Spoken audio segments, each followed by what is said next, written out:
All right, first question is to Andy Koska. Hey Drew, how are you? Good. How are you? Pretty good. I just kind of to start us off, I guess, just wanted to get how did it feel when you heard you got on the 40-man roster and I guess a step closer to the dream? Honestly, it was just really to me a big relief because I didn't really know where I stood, but I mean I felt like I was in good enough standing to where I would have a shot. And for me, just actually hearing the phone call was just kind of just a lot of weight off my shoulders, and then now I can just kind of focus on this off season and then kind of just getting ready for spring training. Rock Kubako. Hey, Drew, what kind of things are you doing in the off season? Are there any changes to what you would normally be doing to get ready?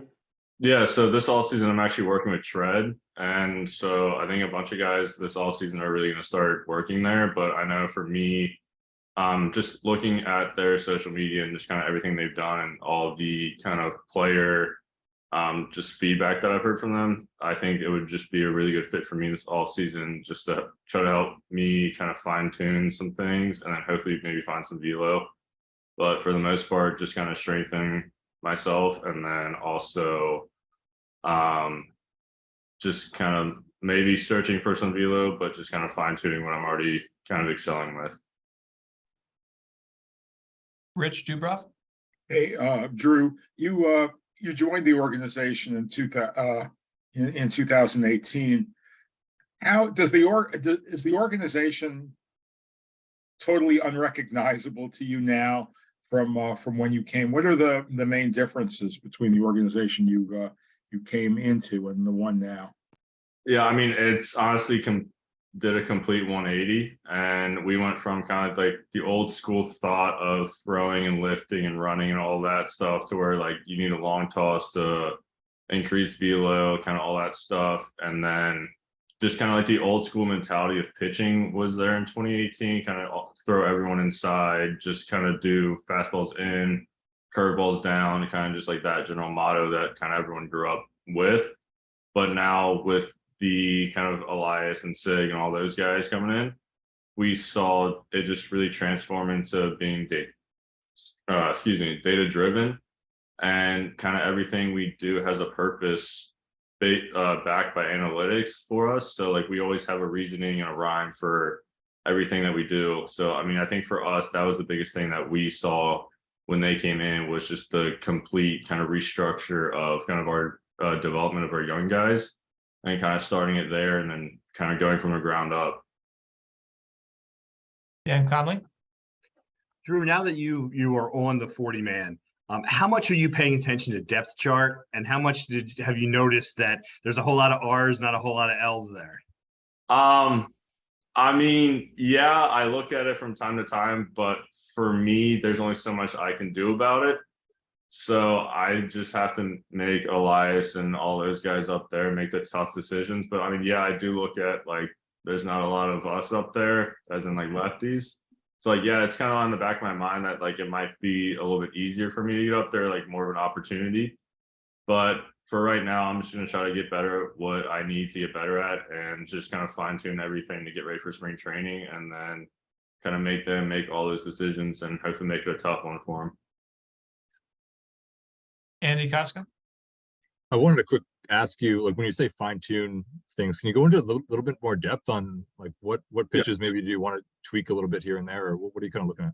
For me, it was more about like my mechanics and kind of my lower half, because I've had a lot of inconsistencies throughout my years because I haven't really had like a set definition for kind of what I've been looking for and what I've been searching for. And I think in these last 2 years, we've really found kind of what I've been needing to work on and what I've really been needing to kind of focus on throughout the season, and what I need to progress on in order to be a big leaguer.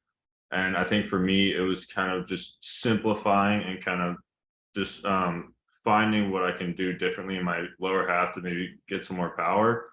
But in terms of pitches, for me, I think this off season is going to be a big changeup year, and just kind of really hammering that home, because I knew I was working on it last off season, but then towards the end of the season this year in Norfolk, I really started finding grip that I liked, and I started using it more and more down the stretch. And I think I found that's going to be a weapon, and I think I found that I'm going to need to definitely hammer it home this off season. Do you have a velo number in mind? like a big like you plaster on the board and say, I want to hit that someday? Or I mean, of course, everyone wants to hit 100, but for me, I mean, I'm gonna be realistic and just go like, I mean, I just want to sit mid 90s. I mean, for me, I think that would be just kind of like the prime and optimum kind of velo for me, and I think it would just take a step forward with all my stuff and just kind of really, hopefully, catapult me into that next category and kind of really make a name for myself out there. And hoping either Tread or myself or something this offseason can do that. So, Dan Conley? Progression is different for every guy. I think we could call yours kind of a slow, steady progression. Did that work for you? I mean, is that something that you when you look back on now you're on the 40 man and think that worked well? yeah, I mean, I wasn't really trying to chase velo as like compared to like what everyone else was trying to like get me to. Like, I mean, I heard all the comments and everything saying I'm a soft tossing lefty. So I'm like, there's not really much I can do about that during the season. But I mean, during the off season, I definitely try to work on it more and more. And I think for me, just kind of, I think for me, it's going to be a lot of my mechanics and kind of just figuring out what I can do better in terms of my delivery to really maximize just kind of my mechanics and kind of everything to get down the mound. So hopefully I can get some more velo in there. Andy Casca?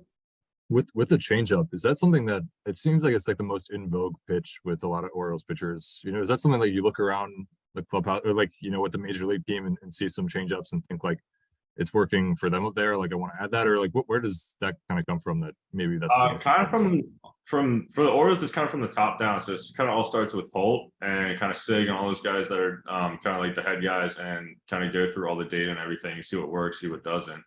So for us, it's kind of seeing what they see and then utilizing that to our advantage. And for us, I think we found a lot this season, a lot last season.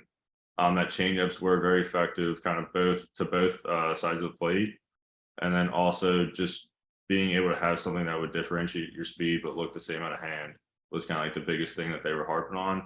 So I think for us, I think everyone who was developing a changeup or who already had one really saw their changeups or their pitches just take like steps forward this year.